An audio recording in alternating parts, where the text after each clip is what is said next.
nakikita ko na ulit si Sir Delphine, ha? Lumalabas ulit ang pagkaka. Sir, tanga alis dito. Malulungkot si Ma'am Daya.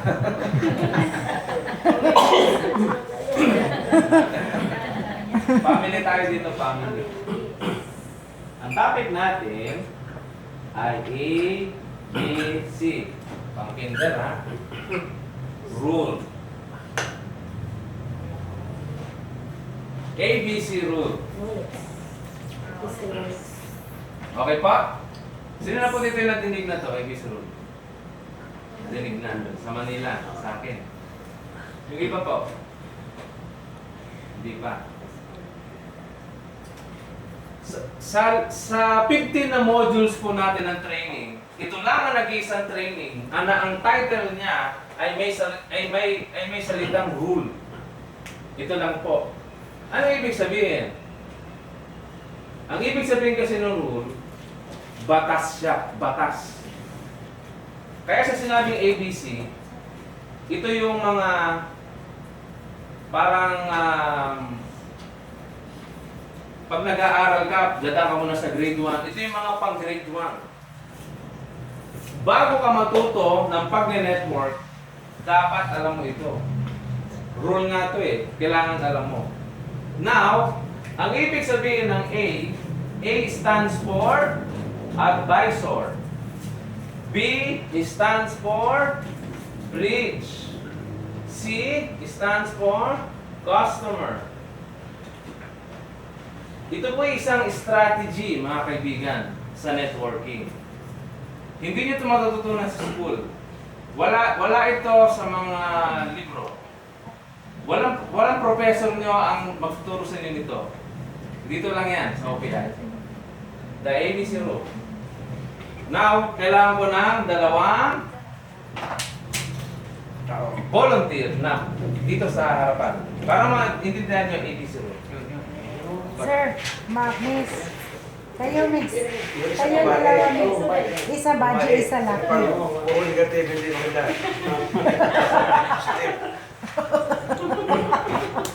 ABC rule. Ah. A, B, C. Siya yung advisor. Ako yung bridge. Siya yung customer. Ang advisor, siya yung upline o yung speaker company. Ako as a bridge, ang purpose ko ay ma-connect silang dalawa. Ito ang aking customer. Ako ang nag-invite sa kanya. Okay? Ito si upline o yung speaker sa company. Ang tanong, number 1, bakit ko kailangan gawin ito? Bakit? Isang dahilan. Ano yon? Kapag yung customer ko ay mas mataas ang status kaysa sa akin.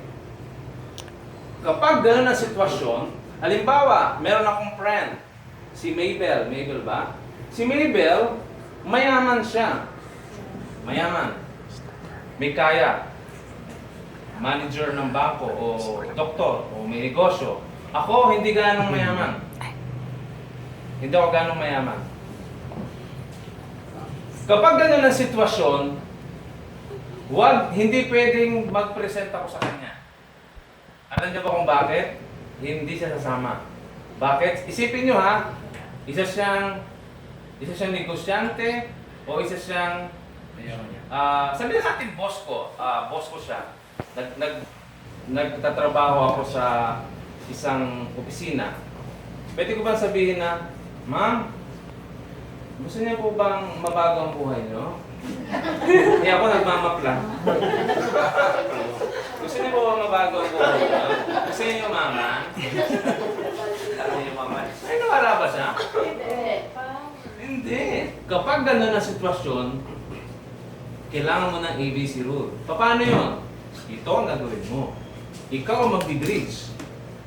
Itong apply mo, siguro sa tagal na niya sa negosyong ito, may napatunayan na siya, may kinita na. O sabihin natin speaker. So, hindi ako ang mag-explain sa kanya. Siya.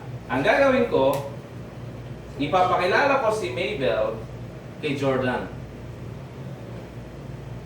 Ito po ang pinaka-importante na kailangan niyong tandaan sa ABC rule. Si Mabel, na aking customer, ay importante siya.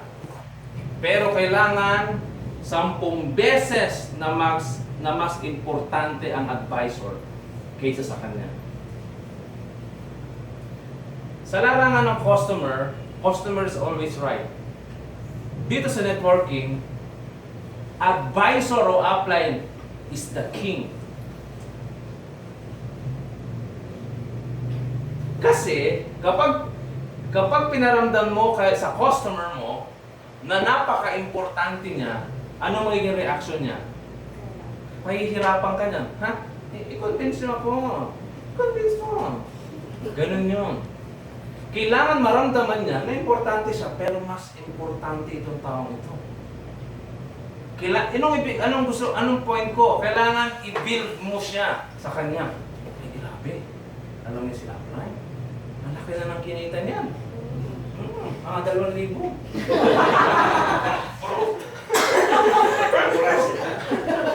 Kasi ito ba?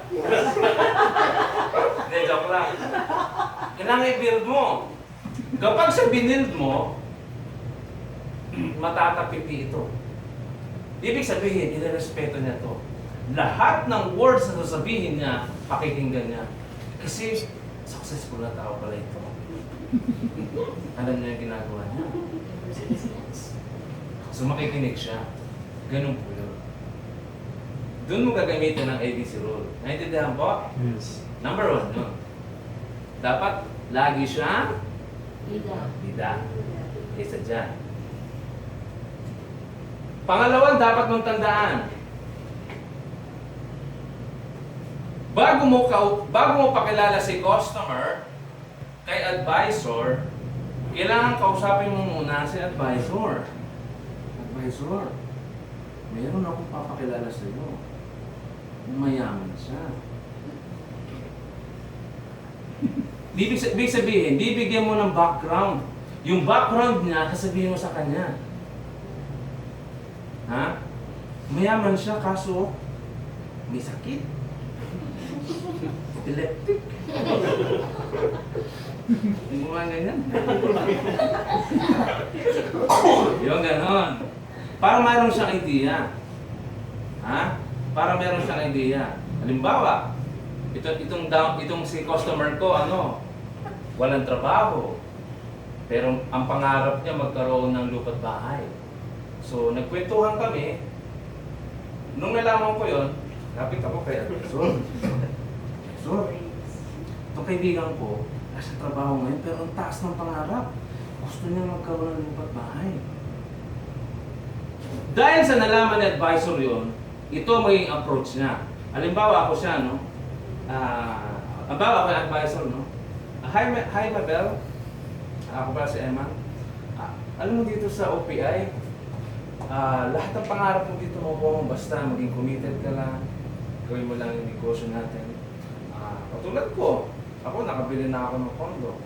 Next year, bilan na ako ng house and lot, tapos restaurant. Ganun yun. Anong napansin nyo? Nasagot ko ba yung kanyang needs? Nasagot, di ba? Nasagot ko sa way na hindi direkta. Di ba? Huwag naman yung masyadong obvious. Halimbawa, ako si A, sinabi niya,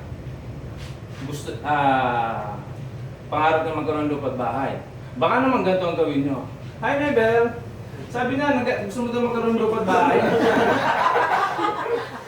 Mali iyo.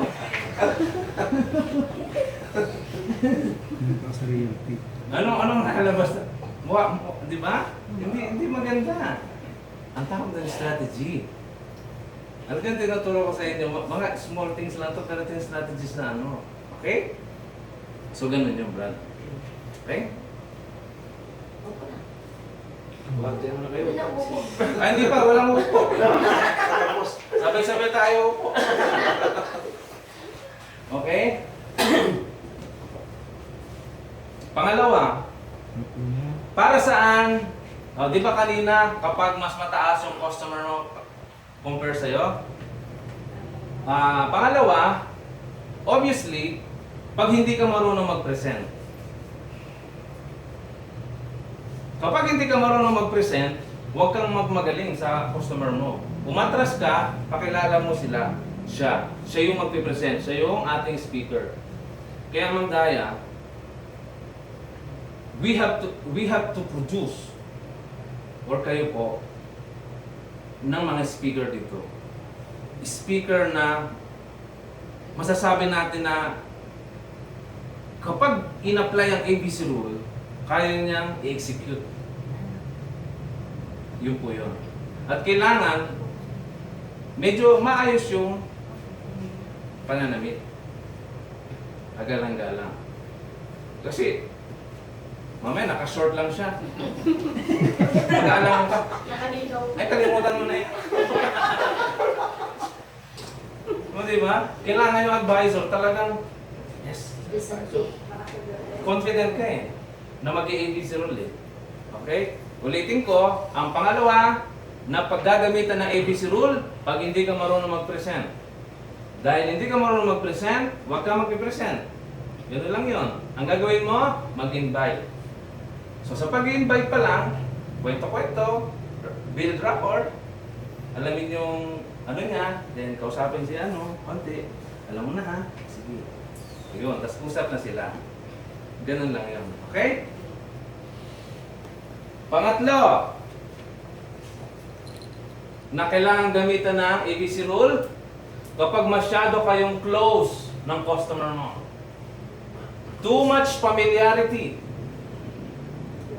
Halimbawa, magkapatid kami. Mula nung kami pitos, magkakilala na kami. Lahat ng kalokohan. Alam niya ang kalokohan ko, alam niya ang kalokohan niya. O sabihin natin magpinsan na lang o magbarkada.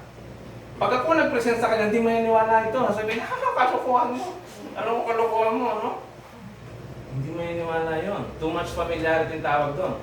So anong gagawin mo? Aatras ka. Ibibridge mo, pakikilala mo siya. Siya, siyempre ibibuild mo siya eh. Makikinig siya sa kanya.